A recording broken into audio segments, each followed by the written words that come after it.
ताज्या बातम्या व ठळक घडामोडींसाठी पाहत राहा JBN महाराष्ट्र।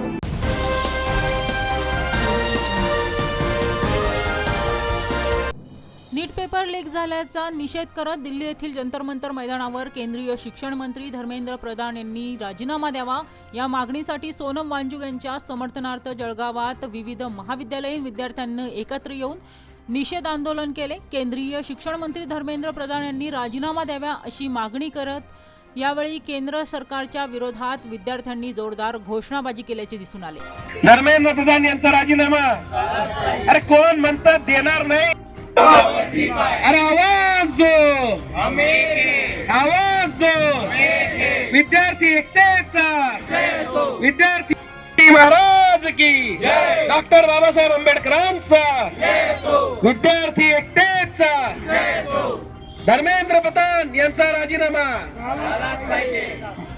मोदी सरकार, मोदी सरकार, शिक्षण मंत्री या विद्यार्थी विरोधी सरकारचं करायचं काय? विद्यार्थी एकतेचा इस्तीफा दो, इस्तीफा दो, इस्तीफा दो, इस्तीफा दो, इनकलाब जिंदाबाद, इनकलाब जिंदाबाद, इनकलाब जिंदाबाद, भारत माता की। आज आपल्या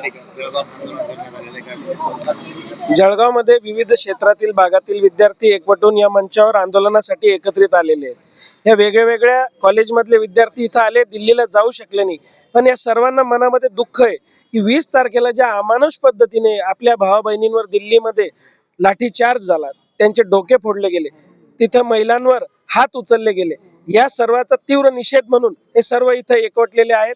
त्याचबरोबर फेविकॉल सारख्या फेविकॉलच्या मजबूत जोड सारख्या चिटकलेल्या खुर्चीला जे शिक्षण मंत्री त्यांचा नैतिक जबाबदारीने राजीनामा आला पाहिजे या डिमांडसाठी हे विद्यार्थी इथे एकत्रित आलेले आहेत। या ठिकाणी या विद्यार्थ्यांचं हे म्हणणं आहे की ती सिस्टीम ती नीट झाली पाहिजे आणि कुठंतरी यांचं म्हणणं ऐकलं गेलं नाही, सरकार उशिरा ऍक्शन मोड मध्ये आली आणि त्यामुळे हा संघर्ष तयार झाला। हा संघर्ष थांबला पाहिजे। जळगावला समोरच बीजेपी कार्यालय आहे, आमचे मित्र या बीजेपी कार्यालयामध्ये काही पदाधिकारी आहेत, त्यांच्या घरी विद्यार्थी आहे, त्यांनाही त्रास होत असेल नक्कीच। त्यांना माझं आव्हान आहे की तुम्ही शिक्षण मंत्र्यांना हा निरोप पोहोचवा, संघर्ष थांबला पाहिजे आणि राजीनामा आला पाहिजे। संपूर्ण एकवटलेले इथे मी हिंदीत सांगतो कारण की हे आवाज जे है ना दिल्ली पर्यंत जायला पाहिजे। हम यहाँ पे एक पार्टी के हिसाब से नहीं, एक पालक के हिसाब से मैं यहाँ पे विद्यार्थियों को पाटिंबा देने के लिए आया हूँ। और जो 20 तारीख को विद्यार्थियों पे लाठीचार्ज हुआ और उनको ईजा पहुंची, उसकी मुखालिफत में हम यहाँ जलगांव में बीजेपी कार्यालय के सामने विद्यार्थियों के साथ में उनके आंदोलन को पाठिंबा देने के लिए आए हैं। और उनकी जो मांगनी है विद्यार्थियों की वो योग्य है। धर्मेंद्र प्रधान जी का राजीनामा होना चाहिए और उनके कार्यकाल में या उसके भूतपूर्व कार्यकाल में ये जो पीरियड गया है इसमें 21 से 24 मरतबा पेपर लीक हुआ है। 21 स्टूडेंट ने नीट के स्टूडेंट ने आत्महत्या की है। तो धर्मेंद्र प्रधान जी को नैतिक जवाबदारी लेके उनका इस्तीफा देना चाहिए। और जो ये सिस्टम प्रणाली हमारी एजुकेशन की, अगर धर्मेंद्र प्रधान जी चले भी जाते हैं और अगर जो उसमें सचिव है और जो भी लोग उसमें काम करते हो प्रणाली के अंदर, अगर वो रहे वहाँ पे तो फिर से ये पेपर लीक होगा। तो मेरी गवर्नमेंट से यही गुजारिश रहेगी कि वो चीफ जस्टिस ऑफ इंडिया के नेतृत्व में एक समिति गठित करे और फास्ट ट्रैक कोर्ट में केस चलाने के बाद में जो भी इसमें दोषी मिलता है उसको फांसी की शिक्षा होना चाहिए। क्योंकि हमारे जो 24 स्टूडेंट गुजरे हैं उन्होंने ये सिर्फ और सिर्फ पेपर लीक की वजह से आत्महत्या की है। तो उनको सबक देने के लिए आगे जो ये स्टूडेंट है ये देश का भविष्य है, आगे ये भविष्य डगमगाना नहीं चाहिए करके जो भी दोषी है उनको फांसी की शिक्षा होना चाहिए और धर्मेंद्र प्रधान जी का सबसे पहले राजीनामा होना चाहिए। काय सांगणार या ठिकाणी कॉंग्रेस जनता पार्टीच्या आंदोलनाला पाठिंबा? सर, कॉकरोच जनता पार्टी हे काही एका दिवसात झालेला प्रोटेस्ट बिलकुल नाहीये। हे मागच्या जून महिन्यापासून मागचे 20 दिवस 25 दिवसापासून प्रोटेस्ट सुरू आहे सर हा। तर हे काही एका दिवसात स्टुडंट आले आणि प्रोटेस्ट झालं असं नाहीये। आणि स्टुडंट एकदम पीसफुली त्यांचा प्रोटेस्ट होता सर, सगळे स्टुडंट पीसफुली होते। स्टुडंट्सचं फक्त इतकंच सांगणं आहे सर की आम्हाला फेअर एक्झामिनेशन आमचे होऊ द्या आणि जर फेअर एक्झामिनेशन होत नसेल तर त्यामध्ये जो माणूस रिस्पॉन्सिबल आहे त्याने ते पद सोडून द्यावं सर। कारण आपण एक भारताच्या लोकतंत्रामध्ये राहतो आणि लोकतंत्रामध्ये भारताच्या संविधानाने आपल्याला हक्क दिलाय की जर आपल्यावर काही त्रास होत असेल, आपल्याला कोणी त्रास देत असेल, तर त्याला आपल्याला प्रश्न विचारण्याचा हक्क आहे. आज इथे सगळे जितके पण स्टुडंट आहेत सगळेजण वोट देतात आणि आपल्याला वोट देऊन जर आम्ही त्यांना चूज करतोय तर आम्हाला त्यांना प्रश्न विचारण्याचा हक्क आहे. आणि जर प्रश्न विचारून जर आम्हाला त्रास होत असेल सर, तर मग हे खूप प्रॉब्लेमॅटिक गोष्ट आहे सर.